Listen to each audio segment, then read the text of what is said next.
Hi అందరికీ నమస్తే. నేను Aruna. Welcome to our channel Aruna's kitchen. ఈరోజు మనం ఒక healthy and tasty recipe flax seeds కారప్పొడి రెసిపీ. ఇది చాలా మంచిది ఆరోగ్యానికి. ఫ్లాక్స్ సీడ్స్ అంటే అవిసె గింజలండి. రోజు ఒక స్పూన్ ఫ్లాక్స్ సీడ్స్‌ని మనం కన్జ్యూమ్ చేస్తే స్కిన్ నుంచి హెయిర్ వరకి చాలా బెనిఫిట్స్ ఉంటాయి. ఇందులో ఒమేగా 3 ఫ్యాటీ యాసిడ్స్ ఉంటాయి. జుట్టు పెరుగుదలకి, కొలెస్ట్రాల్ తగ్గుదలకు, వెయిట్ లాస్‌కి చాలా హెల్ప్ చేస్తుంది. ఇంత మంచి హెల్తీ రెసిపీని డైలీ మనం డైట్‌లో కంపల్సరీగా తీసుకోవాలి. ఇడ్లీ, దోసలోకి గానీ, వేడి వేడి అన్నంలో నెయ్యేసుకొని తింటే చాలా బావుంటుంది. ఈ కారప్పొడి చేసుకొని ఇలా పెట్టుకుంటే మినిమమ్ 2, 3 మంత్స్ స్టోర్ చేసుకోవచ్చు. ముందుగా స్టవ్ వెలిగించుకొని ఒక పాన్ పెట్టుకున్న తర్వాత ఒక బౌలు అవిసె గింజలు తీసుకున్నాను. ఇది వెయిట్‌లోకొచ్చేసి 250 గ్రాములుంది. ఫ్లేమ్‌ని లో ఫ్లేమ్‌లో పెట్టుకొని కంటిన్యూగా కలుపుకుంటూ వేయించుకోవాలి.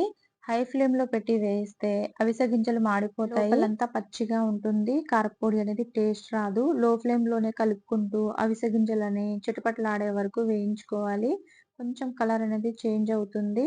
ఇలా వేయించుకున్న దాని తర్వాత ఒక ప్లేట్‌లో తీసుకొని పక్కన పెట్టుకుందాము. ఇప్పుడు అదే పాన్‌లోకి హాఫ్ కప్పు నువ్వులను తీసుకుంటున్నాను. మీరు నువ్వులకి బదులు పల్లీలు గూడా తీసుకోవచ్చు. నువ్వులని కూడా చిటపటలాడేదాకా కొంచెం కలర్ చేంజ్ అయ్యేదాకా ఫ్రై చేసుకోవాలి లో ఫ్లేమ్‌లో పెట్టుకొని. ఈ కారప్పొడికి ఆయిల్ అనేది అస్సలు అవసరం లేదండి. ఈ నువ్వులని గూడా దోరగా వేయించుకొని పక్కన ప్లేట్‌లో తీసుకొని పక్కన పెట్టుకుందాము. అదే పాన్ పెట్టుకొని కారప్పొడిలోకి కారంకి తగ్గట్టు ఎండుమిరపకాయలను తీసుకోవాలి. నేను 30 ఎండుమిరపకాయలను ఇలా తుంచుకొని ఏసుకున్నాను. మీరు కారంకి తగ్గట్టు చూసి అడ్జస్ట్ చేసుకోవచ్చు. లో ఫ్లేమ్‌లో పెట్టుకొని ఫ్రై చేసుకోవాలన్నమాట. వీటిని గూడా బాగా క్రిస్పీగా వేయించుకోవాలి. ఇలా తుంచుకొని వేయించుకోవడం వల్ల లోపల దాకా మంచిగా ఏగి కారప్పొడికి మనకి త్వరగా గ్రైండ్ అయిపోతుంది. దీంట్లో ఈ ఎండుమిరపకాయల్లో గూడా అసలు ఆయిల్ అనేది వేయాల్సిన అవసరం లేదు. కలుపుకుంటూ వేయించుకుంటే మంచి క్రిస్పీగా వేగుతాయి. చూసారు గదా! ఇక ఎండుమిరపకాయలు గూడా మంచిగా వేగినాయి. వీటిని గూడా సేమ్ ప్లేట్‌లో తీసుకొని పక్కన పెట్టుకుందాము. నెక్స్ట్ దీంట్లోనే ఒక కప్పు కరివేపాకు ముందుగానే క్లీన్ చేసి ఆరబెట్టుకున్నాను. తడి అనేది లేకుండా వేసుకొని లో ఫ్లేమ్‌లో పెట్టుకొని ఆకులన్నీ క్రిస్పీగా అయ్యేదాకా వేయించుకోవాలి. ఇలా క్రిస్పీగా చేత్తో నమిలితే చాలా క్రంచీగా రావాలన్నమాట.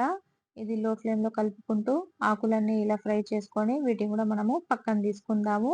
మీరొకసారి చేత్తో గూడా చెక్ చేసుకోవచ్చు. ఆకులనేది నలిపి ఇలా క్రిస్పీగా అయితే పర్ఫెక్ట్‌గా ఫ్రై అయినట్టు. అవి గూడా తీసుకొని పక్కన ప్లేట్‌లో పెట్టుకుందాము. అదే ప్యాన్‌లో 2 టేబుల్ స్పూన్ల శనగపప్పు వేసుకొని ఒక నిమిషం పాటు వేయించుకుందాము. శనగపప్పు వేగడానికి కొంచెం టైం పడుతుంది కదా! అందుకని ముందుగానే వేసుకొని ఒక నిమిషం వేయించుకోవాలి లో ఫ్లేమ్‌లోనే. శనగపప్పు కొంచెం వేగిన తర్వాత అందులో 2 టేబుల్ స్పూన్ల మినపప్పు, అలానే పావు కప్పు ధనియాలేసుకొని చిన్న మంట పైనే అన్నీ వేయించుకోవాలి. హై ఫ్లేమ్‌లో పెడితే పప్పులన్నీ మాడిపోతాయి. లో ఫ్లేమ్‌లోనే కలుపుకుంటూ వేయించుకోవాలనమాట. ఇవి మంచిగా ఏగితేనే మన కారపొడికి మంచి టేస్ట్ వస్తుంది. చూసారు కదా! కొంచెం కలర్ అనేది చేంజ్ అవుతుంది. ఇలా దోరగా వేయించుకున్న తర్వాత ఇందులో ఒక టేబుల్ స్పూన్ జీలకర్ర, హాఫ్ టేబుల్ స్పూన్ మెంతులేసుకొని ఈ మొత్తాన్ని ఒక నిమిషం పాటు మొత్తం లో ఫ్లేమ్‌లో కలుపుకుంటూ వేయించుకోవాలి. ఇలా కొంచెం సేపు దోరగా వేగిన తర్వాత ఇందులో కొంచెం లెమన్ సైజ్ అంతా చింతపండేసుకొని స్టవ్ అనేది బంద్ చేసేసాను నేను. ఈ హీట్‌కి ఈ చింతపండు అనేది కొంచెం డ్రై అయిపోతుంది. ఇప్పుడు వీటినన్నిటిని తీసి సేమ్ ప్లేట్‌లో పెట్టుకుందాము. ఈ ప్లేట్‌లో ఉన్న ఇంగ్రీడియెంట్స్ అన్నీ కంప్లీట్‌లీ చల్లారిన తర్వాతనే మనం కారప్పొడి అనేది గ్రైండ్ చేసుకోవాలి. ఇవన్నీ కంప్లీట్‌లీ చల్లారినయి. ఇప్పుడు వీటినన్నిటిని మనము మిక్సీ జార్‌లో వేసుకొని గ్రైండ్ చేసుకుందాము. నేను పెద్ద మిక్సీ జార్ తీసుకొని ఒకేసారి ఏసుకుంటున్నాను. వీటన్నిటిని వేసుకోవాలనమాట. మీరు మిక్సీ జార్‌లో ఎంత క్వాంటిటీ పడుతుందో అంత క్వాంటిటీలో ఏసుకుంటూ గ్రైండ్ చేసుకోవచ్చు. ఇలా వేసుకున్న తర్వాత దీంట్లో టేస్ట్‌కి తగ్గట్టు సాల్ట్, అలానే పావు టీ స్పూన్ ఇంగువ అనేది ఏసుకోండి. ఇంగువ అనేది కంపల్సరీగా ఏసుకుంటే మంచి టేస్ట్ వస్తుంది కారప్పొడికి. ఇప్పుడు వీటినన్నిటిని మెత్తటి పొడిలాగా గ్రైండ్ చేసుకోవాలి. ఒకేసారి కంటిన్యూ‌గా గ్రైండ్ చేయకుండా మధ్య మధ్యలో కలుపుకుంటూ గ్రైండ్ చేయడం వల్ల ఈ పప్పులన్నీ మంచిగా గ్రైండ్ అవుతాయి. ఇలా మెత్తని పొడిలాగా గ్రైండ్ చేసుకుంటే తినడానికి చాలా టేస్టీగా ఉంటుంది. పంట కింద ఏం పప్పులు తగలకుండా. ఇలా గ్రైండ్ చేసుకున్న పొడిలోకి వెల్లుల్లి ఏసుకుంటున్నా నేను. తొక్కతో పాటు మినిమమ్ 20 వేసుకుంటున్నాను. వెల్లుల్లి ఎంత ఏసుకుంటే అంత ఫ్లేవర్ ఇంకా పెరుగుతుంది కారప్పొడికి.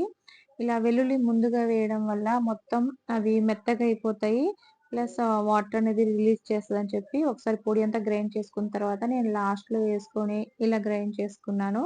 ఇలా వేయడం వల్ల కారపొడికి మంచి స్మెల్ అండ్ టేస్ట్ చాలా బావుంటుంది. చూసారు గదా! మన అవిసె గింజల కారపొడి అనేది రెడీ అయిపోయింది. చాలా హెల్తీ అండ్ టేస్టీ అండి. స్కిన్ నుంచి హెయిర్ దాకా చాలా హెల్త్ బెనిఫిట్స్ ఉన్నాయి. ఒక్కసారి ఇలా చేసుకొని పెట్టుకుంటే 2-3 మంత్స్ మనం స్టోర్ చేసుకోవచ్చు. ఈ కారప్పొడి వేడి వేడి అన్నంలో ఒక స్పూన్ నెయ్యేసుకొని తింటే చాలా బావుంటుందండి. అలానే ఇడ్లీ, దోస, ఉప్మా, పెసరట్టు దేంట్లోకైనా చాలా టేస్టీగా ఉంటుంది. ఒక్కసారి మీరు తప్పకుండా ట్రై చేయండి. మీకు ఈ రెసిపీ ఎలా అనిపించిందో నాకు కామెంట్ చేయండి. మీ ఫ్రెండ్స్ అండ్ ఫ్యామిలీతో షేర్ చేయండి. Thank you for watching.